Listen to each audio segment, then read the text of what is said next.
आणि यानंतर बुलेटिनमध्ये बातम्यांचा वेगवान पद्धतीने आढावा घेऊयात मॉर्निंग प्राईम टाईम मधून।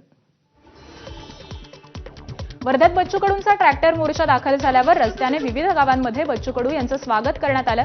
बच्चू कडू यांना पाठिंबा देणारे आणि त्यांचे स्वागत करणाऱ्या गावखेड्यातील शेतकऱ्यांच्या आशा या आंदोलनामुळे वाढलेल्या आहेत। आंदोलनाला यश येईल आणि शेतकऱ्यांवरती जी बिकट वेळ आलेली आहे त्याला कर्जमाफी मिळाल्यावरती फरक पडेल असा विश्वास शेतकऱ्यांनी व्यक्त केलाय।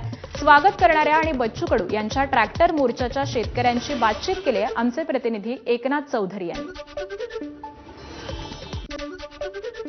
कष्टकरी जो शेतकरी आहे ह्या पूर्ण अडचणीत आहे आणि शेतकऱ्याचं म्हणजे जे पूर्ण जे त्याचं तालमोल हे पूर्ण बिघडलेलं आहे।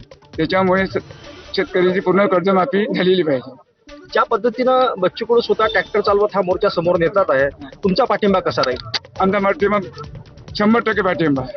शेतकऱ्यांची जेवढी काळजी बच्चू भाऊ घेतात तेवढी कोणीच नाही घेऊ शकत आणि शेतकरी असा एवढ्या अडचणीत फसलेला आहे की नेहमी त्याला दुष्काळाला सामोरे जावं लागते। ते बच्चू भाऊ करतील ते सक्सेस, बस एवढंच। कर्जमाफी व्हायला पाहिजे हेच आम्हाला वाटते। शेतकऱ्यावर आर्थिक परिस्थिती संकट खूप आहे, निसर्गाचा स्कूप खूप आहे, त्याच्यामुळे शेतकऱ्याला कर्जमाफी व्हायला पाहिजे हेच मागणी आहे माझी।